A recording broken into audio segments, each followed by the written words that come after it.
بسم اللہ الرحمن الرحیم۔ السلام علیکم۔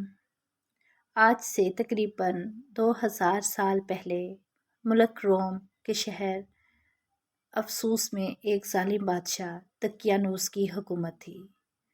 جو شخص بتوں کی پوجا نہ کرتا اسے قتل کروا دیتا تھا۔ ایک دن ایمان والوں کے قتل کا منظر دیکھنے کے لیے چند نوجوان آئے۔ اللہ عز و جل نے ان کی آنکھوں سے پردے ہٹا دیے تو انہوں نے دیکھا کہ جس مومن کو بھی قتل کیا جاتا فرشتے آسمان سے اترتے اور ان کی روح کو اپنے ساتھ لے جاتے۔ یہ ایمان افروز منظر دیکھ کر وہ سب نوجوان ایمان لے آئے۔ 3 دن کی مہلت بادشاہ دقیانوس کو سفر پر جاتے ہوئے اس بات کا علم ہوا تو اس نے انہیں 3 دن کی مہلت دی کہ میرے واپس آنے تک ایمان سے پھر جاؤ ورنہ تمہیں قتل کر دیا جائے گا۔ تیسرے دن یہ صاحب ایمان نوجوان کچھ مال لے کر رات کے وقت شہر سے رخصت ہو گئے۔ راستے میں انہیں اپنے خاندان کی بکریاں چرانے والا ایک چرواہا ملا جسے انہوں نے اپنا ماجرا بیان کیا اور اسے بھی ایمان کی دعوت دی۔ چرواہے نے ایمان قبول کیا اور ان کے ساتھ شامل ہو گیا۔ چرواہے کا رکھوالی کرنے والا کتا بھی ساتھ ہی چل پڑا۔ یہ سب سفر کرتے کرتے صبح کے وقت شہر سے تقریباً 6 میل دور ایک غار میں پہنچے اور کھانا کھا کر سو گئے۔ یہی وجہ ہے کہ انہیں اصحاب کہف یعنی غار والے کہا جاتا ہے۔ غار بند کر دیا۔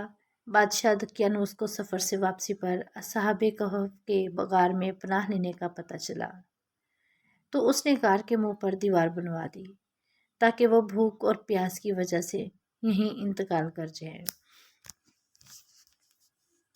اور یہی غار ان کی قبر بن جائے۔ جس حکومتی ملازم کو یہ کام دیا گیا اس نے اصحاب کہف کے نام، تعداد اور ان کا پورا واقعہ، عمدہ قسم کے سیسہ، ایک سیاہی مائل نیلے رنگ کی دھات جس سے بندوق کی گولیاں اور چھرے وغیرہ بنائے جاتے ہیں، فیروز الغات میں 874 سے بنی تختی پر لکھوایا اور اسے تانبے کے ایک صندوق میں بند کر کے دیوار کی بنیادوں میں رکھوا دیا۔ 309 سال کے بعد اصحاب کہف تقریباً 309 سال تک مکمل سوئے رہے۔ اس دوران کسی بھی آواز کے سبب ایک لمحے کے لیے بھی بیدار نہ ہوئے۔ اس عرصے میں کئی بادشاہ آئے اور گئے، یہاں تک کہ ایک نیک دل بادشاہ بیدروس کی حکومت آ گئی۔ اس کے زمانے میں کئی فتنے اٹھے جس میں سے ایک یہ بھی تھا کہ مرنے کے بعد دوبارہ زندہ ہونے اور قیامت آنے کا کچھ لوگ انتظار کرنے لگے تھے۔ بیدروس نے یہ حالت دیکھ کر بارگاہ الہی میں فریاد کی، یا اللہ عز و جل، کوئی ایسی نشانی ظاہر فرما جس سے لوگوں کو مرنے کے بعد دوبارہ زندہ ہونے اور قیامت آنے کا یقین ہو۔ چنانچہ اللہ عز و جل نے بادشاہ کی دعا یوں قبول فرمائی کہ ایک چرواہے نے اپنی بکریوں کے آرام کے لیے اس غار کو اپنی اور لوگوں کے ساتھ مل کر غار کے منہ پر بنی دیوار کو گرا دیا۔ دیوار گرتے ہی لوگوں پر ایک ایسی ہیبت طاری ہوئی کہ سب وہاں سے بھاگ کھڑے ہوئے۔ دیوار گرنے کے بعد اصحاب کہف بیدار ہو گئے۔ حالت ایسی تھی جیسے ایک رات سوئے ہوں، چہرے تر و تازہ اور کپڑے بالکل صاف ستھرے تھے، نیز ان کا کتا غار کے کنارے کلائیاں پھیلائے لیٹا تھا۔ اصحاب کہف صبح کے وقت سوئے تھے اور جب اٹھے تو سورج ڈوبنے میں کچھ وقت باقی تھا۔ انہوں نے نماز ادا کی اور اپنے ساتھی یملیحا کو کھانا لانے کے لیے بھیجا۔